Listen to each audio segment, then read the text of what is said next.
변화를 주어봤습니다. 여러분, 예수님의 이름으로 사랑하고 축복합니다. 오늘은 성서주일입니다. 대림절 중간에 끼어있는 성서주일. 그래서 오늘 말씀은 성경의 가치와 유익이라 라는 제목으로 같이 우리가 은혜 받고자 합니다. 바울은 디모데에게 그가 받은 모든 가르침에 충실하라고 권면하면서 성경이 우리에게 주는 유익과 가치에 대해서 가르쳐주면서 디모데후서 3장을 결론을 맺습니다.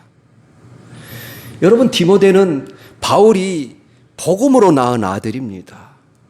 그리고 디모데는 그 어머니의 혈통으로는 히브리 사람이고 유대인이고 아버지 혈통으로는 헬라인이었습니다. 디모데를 신앙으로 육성하고 성장시키고 교육시킨 사람은 어머니였습니다. 자식들은 어려서부터 율법을 따라 교육하고 훈련시킨다는 것은 유대인들의 자랑이었습니다. 어머니의 가장 중요한 역할 중에 하나였습니다. 유대인들은 자식들을 포대기에 싸서 기를 때부터 율법을 배웠다든가 어머니의 젖과 함께 율법을 마셨다라고 생각합니다.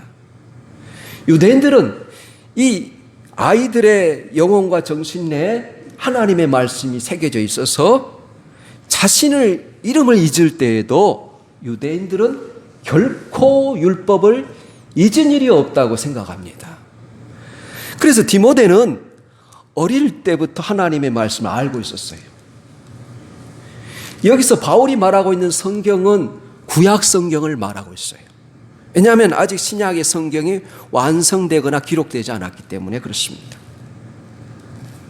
성경에 대해서 말하고 있는 것이 구약 성경에 대한 진실한 것이라면 신약 성경이 지니고 있는 이 귀한 말씀은 얼마나 더욱 소중하고 진실한 말씀이겠습니까? 오늘 본문에 바울은 하나님의 모든 말씀은 하나님의 감동으로 된 성경이라 이렇게 말하고 있어요. 오늘 16절에 기록되어 있지 않습니까?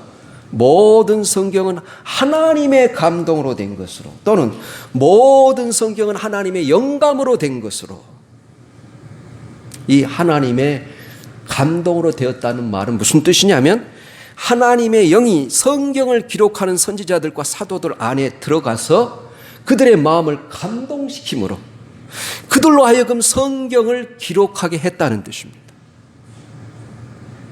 여러분, 그래서 영어 성경마다 이 표현이 약간 다릅니다.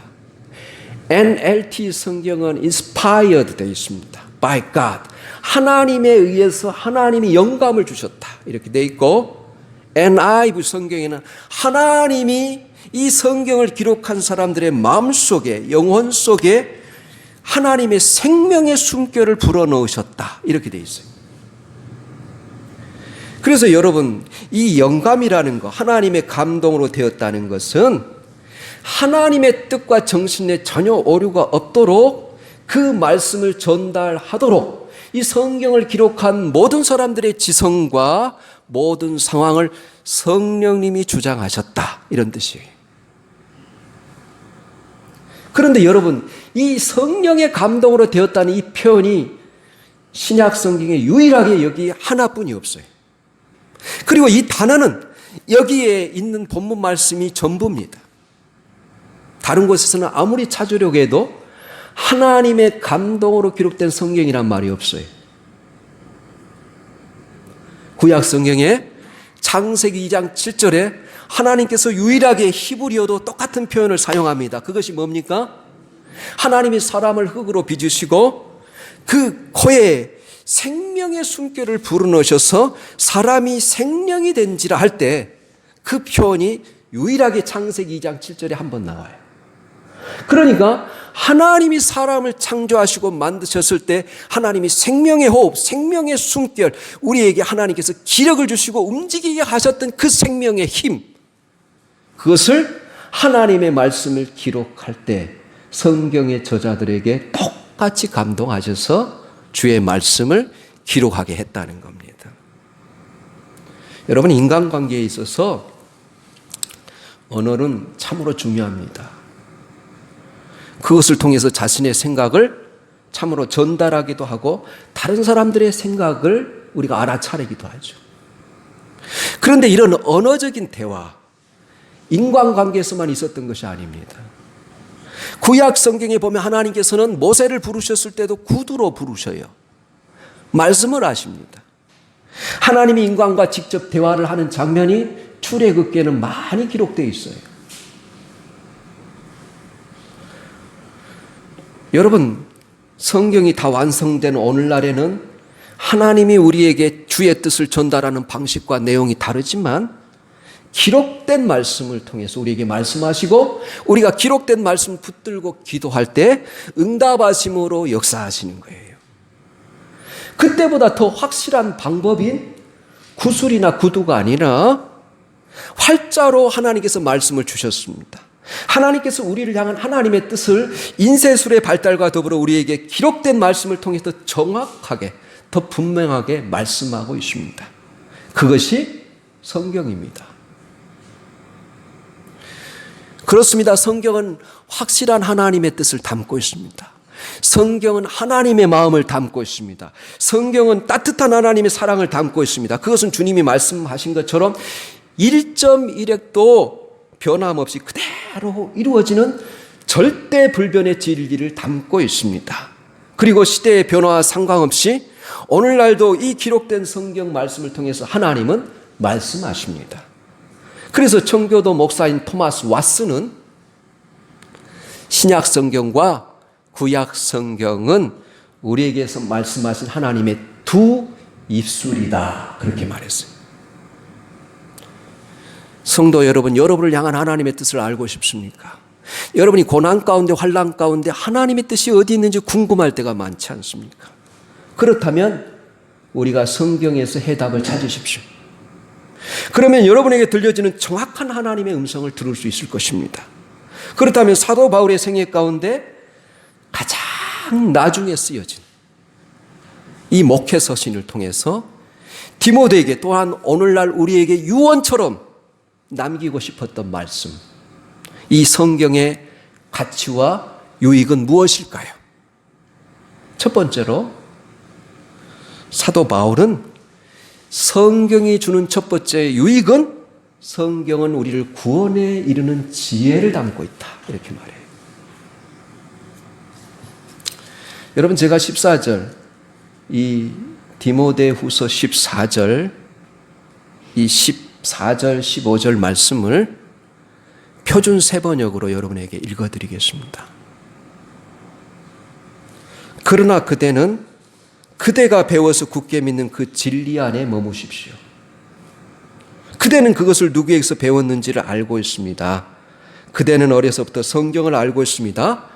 성경은 그리스도 예수를 믿는 믿음으로 말미암아 구원에 이르는 지혜를 주실 수 있습니다, 이렇게 되어 있어요. 그러면서 뭐라고 말합니까? 네가 배우고 확신한 일에 거하라. 이 하나님의 말씀 안에서 떠나지 말고 계속해서 그 안에 머물러라, 이런 뜻이에요. 이 원래 뜻은.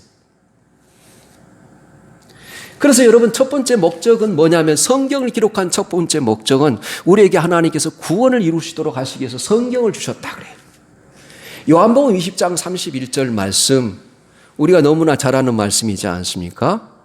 오직 이것을 기록하면 너희로 예수께서 하나님의 아들이심을 믿게 하려 하심이요, 또 너희로 믿고 그의 이름을 힘입어 생명을 얻게 하려 함이라, 그렇게 말해요.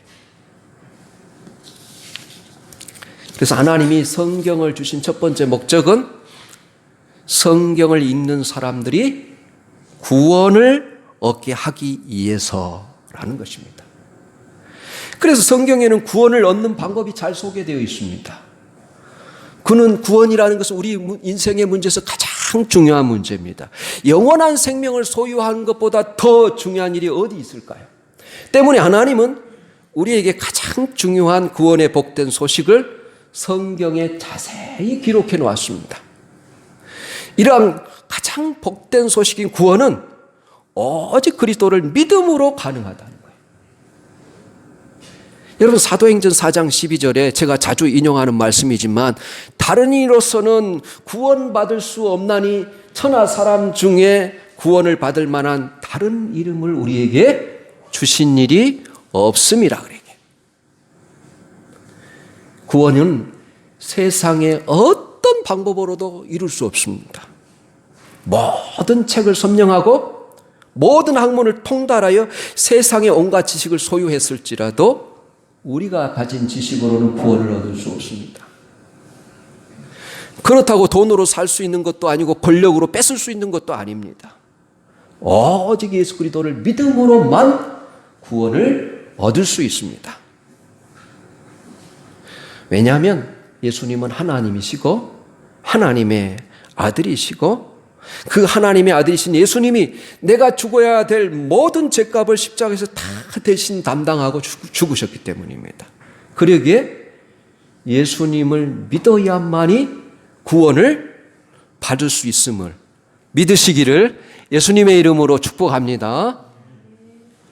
그래서 요한복음 5장 24절 너무 중요한 말씀이에요. 우리 주님이 중요한 말씀 할 때마다 뭐라고 그래요? 내가 진실로 진실로 너에게 말하는 이러잖아요. 내가 진실로 진실로 너에게 이르노니 내 말을 듣고 또 나 보내신 이를 믿는 자는 영생을 얻었고 심판에 이르지 아니하나니 사망에서 생명으로 옮겨졌느니라 그러잖아요. 그런데 여러분, 저와 여러분이 구원을 얻기 위해서는 내가 죄인이라는 사실을 깨달아야 됩니다. 여러분 다윗이 이렇게 고백하지 않습니까? 시편 51편 5절 7절 말씀이에요. 내가 죄악 중에 출생하였으며 어머니가 죄 중에서 나를 잉태하였나이다. 우슬초로 나를 정결하게 하소서. 내가 정하리라. 나의 죄를 씻어주소서. 내가 눈보다 희리다. 그렇게 고백해요. 이 다윗의 고백처럼 아담의 후예인 세상의 모든 사람들은 다 죄인입니다. 죄를 지어서 죄인이 아니라 죄인이기 때문에 죄를 짓는 것입니다. 사과나무가 사과 열매를 맺어서 사과나무가 아니라 사과나무이기 때문에 사과 열매를 맺는 거예요. 우리 모두는 원죄를 갖고 태어나서 죄를 짓고 살면서 그 죄값으로 영원한 심판을 받게 되는 것입니다. 그래서 히브리서 9장 27절에 한 번 죽는 것은 사람에게 정하신 것이요 그 후에는 심판이 있으리라 그래요. 마가복음 9장 48절 49절에 우리 주님이 친히 이렇게 말씀하십니다. 거기에는 구더기도 죽지 않고 불도 꺼지지 아니하느니라. 사람마다 불로써 소금짓함을 받으리라 이렇게 말해요. 이렇게 성경에서 보듯 죄인들의 삶의 마지막은 너무 무섭고 끔찍합니다. 그렇지만 인간은 누구도 스스로의 힘으로 죄의 문제를 해결할 수 없어요. 우리 모두가 다 똑같은 죄인이기 때문입니다. 죄 없는 누군가가, 흠이 없는 누군가가 와서 이 문제를 해결해 주어야만 하는 것입니다. 그렇기 때문에 죄 없으신 예수님이 우리 모든 죄값을 치르시고 십자가에 피 흘려 죽으심으로 친히 우리의 모든 죄를 담당해 주신 것입니다. 우리 한번 로마서 5장 8절하고 이사야 53장 6절 말씀 읽어보겠습니다. 로마서 5장 8절입니다. 시작. 우리가 아직 죄인 됐을 때 그리스도께서 우리를 위하여 죽으심으로 하나님께서 우리에게 대한 자기의 사랑을 확증하셨느니라. 아멘. 이사야 53장 6절 말씀입니다. 시작. 우리는 다 양 같아서 그릇 행하여 각기 제 길로 갔거늘 여호와께서는 우리 모두의 죄악을 그에게 담당시키셨도다. 그래. 그래서 우리가 이렇게 노래하는 것입니다. 나의 죄를 씻기는 예수의 피밖에 없네. 이렇게 노래하잖아요. 십자가에서 나를 위해 피를 흘리신 죽으신 이 예수님을 믿기만 하면, 나의 주님으로 고백하기만 하면, 정말로 내 진심에서 우러나온 진실한 고백을 통해서 그분을 나의 주님으로 모시기만 하면 우리가 구원을 받게 되는 것입니다. 여러분, 단순한 진리지만 마음으로 받아들이기가 쉽지 않습니다. 예수님을 지식적으로 이해하고 머리로는 여러분 납득이 갈 수 있지만, 그러나 그분을 마음으로 믿고 따르고 나의 하나님, 나의 왕으로 고백하는 일이 뜻대로 되지 않습니다. 왜냐하면 믿음에는 인격적인 나의 결단이 필요할 뿐만 아니라 성령의 강력한 역사가 있어야 되기 때문입니다. 이 결단은 머리로만 이루어지는 것이 아니라 마음에서 고백되는 것입니다. 이 머리에서 가슴까지의 30cm밖에 되지 않지만 그 결과는 영원한 우리의 생명을 좌우합니다. 그러므로 우리 모두는 이 머리에서 가슴으로 이어지는 이 30cm의 여행을 결코 중단하지 말아야 돼요. 주님을 내 마음의 중심으로 모시고 살아야 됩니다. 하나님의 말씀이 성경을 읽고 듣고 믿을 때에 구원을 선물로 받을 수 있습니다. 그러므로 믿음은 들음에서 나며 들음은 그리스도의 말씀으로 말미암느니라, 이렇게 말해요. 베드로전서 3장 15절에 너희 마음에 그리스도를 주로 삼고 거룩하게 하고 너희 속에 소망에 관한 이유를 묻는 자들에게 항상 대답할 준비를 하라 그래. 여러분, 미국 역사에서 길이 남을 D.L. 무디라는 부흥사, 여러분 많이 들어봤을 것입니다. 무디가 이렇게 말합니다. 성경이 성령의 영감으로 기록된 것임을 나는 안다. 왜냐하면 성경을 통해 성령이 나를 감동시키기 때문이다, 이렇게 말해요. 미국의 헌법을 만든 데 1등 공신이었던 제퍼슨은 성경이 없었으면 이미 인류는 멸망했을 것이다, 그렇게 말해요. 엘리자베스 여왕은 나는 영국을 버릴지라도 성경을 결코 버릴 수 없습니다, 이렇게 고백했어요. 이들의 고백처럼 하나님의 말씀인 이 성경은 거대한 보물창고와 같습니다. 말씀을 사랑하고 성령의 감동하심으로 기록된 이 말씀을 열어달라고 기도하면서 읽으십시오. 또 선포된 말씀을 자주 듣고 조용히 묵상하십시오. 그리하여 이 성경 속에 담겨진 어마어마한 보물을 여러분의 것으로 만드시길 예수님의 이름으로 권면합니다. 그래서 첫 번째는 우리에게 성경을 주시는 목적이 뭐라고요? 우리를 구원을 얻도록 하시기 위해서. 두 번째는 성경은 우리를 교육시키는데, 바른 길로 인도하는데 유익하다는 거예요. 여러분, 14절에서 우리가 진리 안에 거하여 함을 강조하고 15절에서 17절 말씀은 뭐냐면, 우리가 진리 안에 거할 수 있는 확실한 방법은 하나님의 말씀을 따라 사는 것이다, 이렇게 말하는 거예요. 하나님은요, 하나님의 말씀을 지키려고 애쓰며 그 말씀대로 살려고 하는 사람에게 강력하게 역사해요. 그리고 이 말씀이 주는 기능을 16절에 교훈과 책망과 바르게 함과 의로 교육하기에 유익하니라, 이렇게 말해요.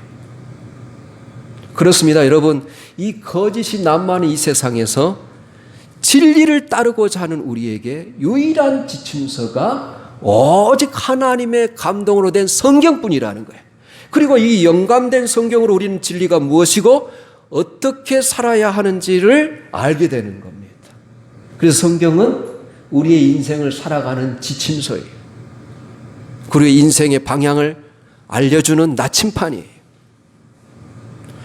우리가 성경을 읽어야 하는 이유는 하나님의 말씀대로 살기 위해서입니다. 하나님의 말씀을 모르면 불신앙적인 생활을 하기 때문에 그렇습니다. 그래서 예수님이 뭐라고 말합니까? 사람이 떡으로 살 것이 아니요 하나님의 입으로 나오는 모든 말씀으로 살 것이라. 우리가 이 고귀한 하나님의 말씀을 읽고 들음으로 하나님을 올바로 알고 바르게 섬김으로 인생의 온갖 아름다운 신령한 복을 누리시기를 예수님의 이름으로 권면합니다. 그 다음에 여러분, 그래서 성경은 우리 자녀들을 그리고 우리 스스로를 이 성경 속의 성찰함으로 가르치는데 유익하다는 거예요. 신약 성경 안에서만 우리는 예수님의 모습을 발견할 수 있고 그분의 생애와 기록, 그의 가르침이 쓰여지는 것을 볼 수 있습니다. 여러분, 신약 성경의 중요성은 두말할 필요가 없는 거예요. 이 복음서는 가장 우리의 여러분 성경 중에 핵심 중에 핵심입니다. 그래서 성경의 어느 부분에 대해서 논의한다 할지라도 교회로서는 이 복음서 없이는 결코 아무것도 할 수 없습니다. 이 복음서 위에 교회가 세워지고 이 복음서를 기초로 해서 사도 바울은 서신서를 쓴 거예요. 그래서 이 주님의 가르치심이 우리의 삶에 여러분 교훈을 주기 때문에 유익하다는 거예요. 또 하나는 성경이 책망에 대해서 가르친다 그래요. 우리의 잘못을 발견하는 데 가치가 있는 것이 아니라 우리의 죄와 허물을 깨닫게 하는 데 가치가 있다는 거예요. 사람에게 자신의 생활 태도가 그릇된 것을 깨닫게 하고 그 사람에게 올바른 길을 제시하는 데 성경이 가치가 있다는 거예요. 여러분, 브라질에서 마니스라는 지역에 안토니아라는 사람이 살고 있었습니다. 이 사람은 어느 날 신약 성경을 사가지고 와서 불에 태우고자 작정을 했습니다. 집에 돌아와 보니까 불이 꺼지고 날씨도 춥습니다. 그래서 집에서 불을 피웠습니다. 그는 신약 성경을 불 위에 던졌습니다. 그런데 잘 타지 않아서 불이 쉽게 붙게 하려고 성경을 이렇게 열었습니다. 그런데 산상보훈이 열렸습니다. 그는 그 불길로 그것을 가지고 하면서 그 열린 것을 힐끗 보았는데 이때 그의 마음이 사로잡혔어요. 그래서 그는 그것을 다시 불 속에서 집어 올리고 그날 밤 그는 몇 시간이고 시간 가는 줄 모르고 계속 읽어갔습니다. 그리고 바로 동틀 무렵이 되었을 때에 일어나서 이렇게 외쳤습니다. 나는 믿습니다. 이렇게 외쳤습니다. 여러분, 그런 외화는 수없이 많이 있어요. 저는 중3 때 이 성경의 말씀이 너무 달콤해서 겨울방학에 일독을 하면서 그때 어렴풋이 내가 신학의 길을 가야겠다 이런 생각을 했어요. 오늘날 그런데 많은 사람들이 이 놀라운 진리에 대해서 반기를 들고 이 진리의 길, 구원의 길은 오직 성경만이 아니라 불경일 수도 있고 코란일 수도 있다고 생각하는 것입니다. 이들은 성경만이 진리를 알게 하는 유일한 지신서라는 믿음을 독선이라고 강하게 일축해버립니다. 이는 성경에 대한 우리의 믿음이 도전받고 있다는 말입니다. 따라서 오늘 말씀을 듣고 마음에 이 말씀을 새긴다는 것은 결코 사소한 일이 아니에요. 여러분에게 묻겠습니다. 제 물음에 2번 아멘 아멘 이렇게 대답하십시오. 성경 속에 우리가 주님을 믿는 믿음으로 구원에 이르는 지혜가 있음을 믿습니까? 아멘 아멘. 모든 성경이 하나님의 감동으로 된 것을 믿습니까? 아멘 아멘. 그리고 성경이 우리에게 진리를 보여주는 유일한 지침서라는 것을 믿습니까? 아멘 아멘.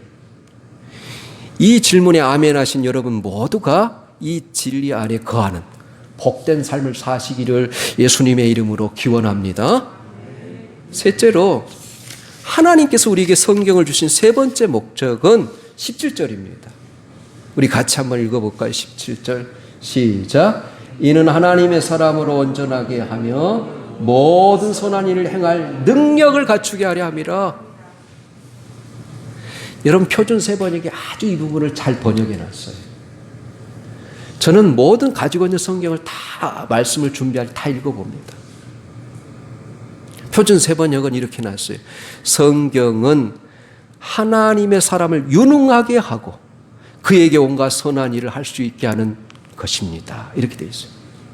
여기서 온전하게 한다는 그 표현은 하나님의 말씀을 사랑하는 사람들을 다방면에서 유능한 사람으로 만들어 주신다 이런 뜻이에요. 그러므로 이 말씀은 하나님께서 성경을 사랑하는 자를 유능하고 능력 있게 하신다는 것입니다.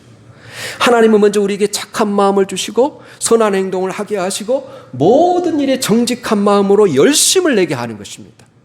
그리고 이를 통해서 주변의 모든 사람들에게 칭찬을 받게 하고 유능한 사람으로 인정받도록 하신다는 거예요. 우리의 신앙생활이 교회에만 머물지 않고 사회와 이웃에게 더 높게 영향력을 발휘하여 모든 사람으로부터 인정받게 만드는 것은 성경을 사랑하는 사람을 통해서 하나님께서 그 일을 하시겠다는 거예요. 하나님의 말씀은 우리가 잘못했을 때 책망하고, 우리가 반역하고 하나님을 거스렸을 때 깨닫게 하시고, 곁길로 갈 때는 바른 길로 우리를 교훈하기도 합니다. 그러나 오늘 세 번째로 하신 이 말씀은 하나님께서 이 하나님의 말씀을 사랑하는 사람을 유능하게 하고 선한 일을 행할 수 있는 능력을 주신다는 거예요. 여러분, 링컨 대통령은 대통령이 될 때 노예 문제로 미국이 남북으로 갈라질 수밖에 없는 남북 전쟁이 일어났던 시기예요. 그가 정신을 차릴 수 없는 전쟁 중에 있는 상황이었습니다. 나라가 두 동각으로 갈라질 수밖에 없는 위기에 있었습니다. 링컨은 그런 상황에서도 날마다 성경을 읽고 하나님 앞에 엎드려 기도하고서 백악관에서 대통령의 직무를 시작합니다. 하나님의 말씀을 보고, 그리고 하나님 앞에 교회와 그리고 나라와 그의 모든 그 상황을 나누고 기도하고 나서 대통령의 직무를 시작합니다. 그가 미국인들과 같이 금식을 선포하면서 기도했을 때 남북 전쟁으로 분열된 그 위기 가운데 있었던 나라를 구했습니다. 400만의 노예가 해방되는 자유를 얻게 됩니다. 그들은 자신들이 자유를 준 이 링컨에게 감사의 선물로 성경을 선물합니다. 580달러를 모금하여 가죽 성경에 금을 입히고 성경의 겉표지에 쇠사슬레에 매어 있는 흑인 노예들의 족쇄를 풀어주는 링컨의 모습을 금으로 새겨 놓았습니다. 그들의 값진 선물에 링컨이 이렇게 대답합니다. 여러분의 이 사랑의 선물에 몸둘 바를 모르겠습니다. 저는 성경이야말로 하나님이 인간에게 주신 가장 값진 선물이라고 믿습니다. 저는 남북전쟁으로 나라와 어려움이 처했을 때 매일 욥기의 말씀을 읽으면서, 수없이 읽으면서 왜 의인이 고난을 당하는지 묵상하며 하나님의 지혜를 날마다 구했습니다. 이 성경은 실질적으로 테네시주의 내시빌 피스크 대학 도서관에 잘 보존되어 있습니다. 링컨이 가장 사랑했던 성경의 구절은 시편 34편 6절의 말씀이에요. 제가 읽어드리겠습니다. 이 공고한 자가 부르짖음에 여호와께서 들으시고 그 모든 환난에서 구원하셨도다. 여러분, 링컨은 정식으로 학교 교육을 받은 것이 전부 다 합해서 1년도 되지 않아요. 그러나 그는 성경을 참으로 사랑하는 사람이었기 때문에 수많은 실패와 좌절을 딛고서 성공한 가장 위대한, 참으로 주님을 사랑하는 여러분, 주님을 사랑한다는 것은 주님의 말씀을 사랑하는 거예요. 하나님이 우리에게 성경을 선물로 주신 이 귀한 목적은 구원을 이루고 우리를 바르게 교육하고 또 마침내 우리를 모든 것을 능히 할 수 있는 유능한 사람으로 만들기 위해서라는 거예요. 그러므로 성경을 늘 가까이 하십시오. 인생의 나침반으로 삼으십시오. 성경을 통해 구원의 감격을 맛보시고 하나님의 사람으로 멋지게 쓰임받을 수 있기를 예수님의 이름으로 축원합니다. 아멘.